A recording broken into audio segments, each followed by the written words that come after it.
नमस्कार मित्रांनो. याच्या आधीच्या श्लोकात आपण पाहिले की भगवान भैरवाने साकार रूपाचे वर्णन केले आहे. त्यामुळे भैरवी मातेने विचारले, जर वरती दिलेले आपले साकार स्वरूप आहे तर आपले निराकार स्वरूप कोणते? हे जरा सांगता का? भैरवी मातेच्या या शंकाचे निराकरण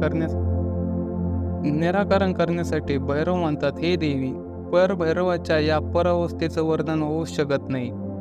ज्याचे कोणतेच रूप नाही, ज्याला कोणताच आकार नाही, त्याला नाव कसे देऊ शकतो? एखाद्या वस्तूला नाव तेव्हाच देऊ शकतो जेव्हा तिला काही आकार राहील किंवा एखाद्या वस्तूप्रमाणे राहील.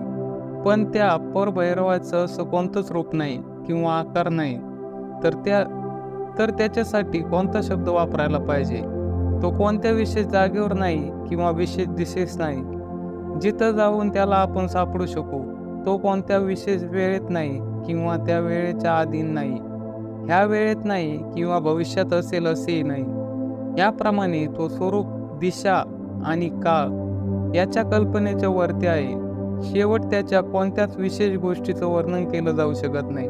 तो कसा आहे किंवा कुठे आहे या प्रकारचे त्याला कोणत्या काळात किंवा सीमेत नाही बांधले जाऊ शकत. शेवटी त्याच्या स्वरूपाचे वर्णन करणे अति कठीण आहे.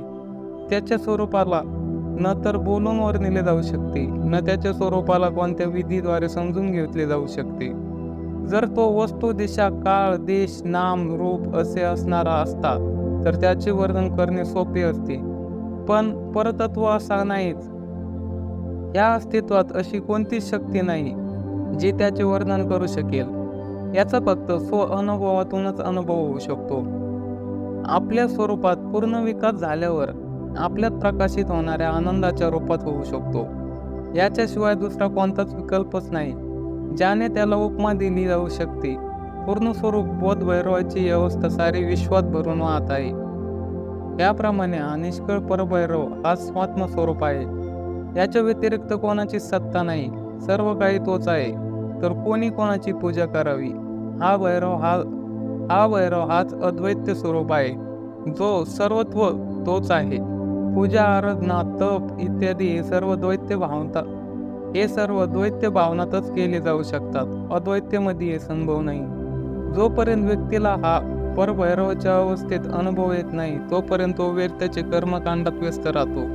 जेव्हा त्याला निराकाराची अवस्था होते तेव्हा याची काहीच गरज नाही. हा परभैरव हाच स्वरूप आहे, हाच पूजनीय आहे. याच्या व्यतिरिक्त कोणतीच पूजनीय तत्व नाही.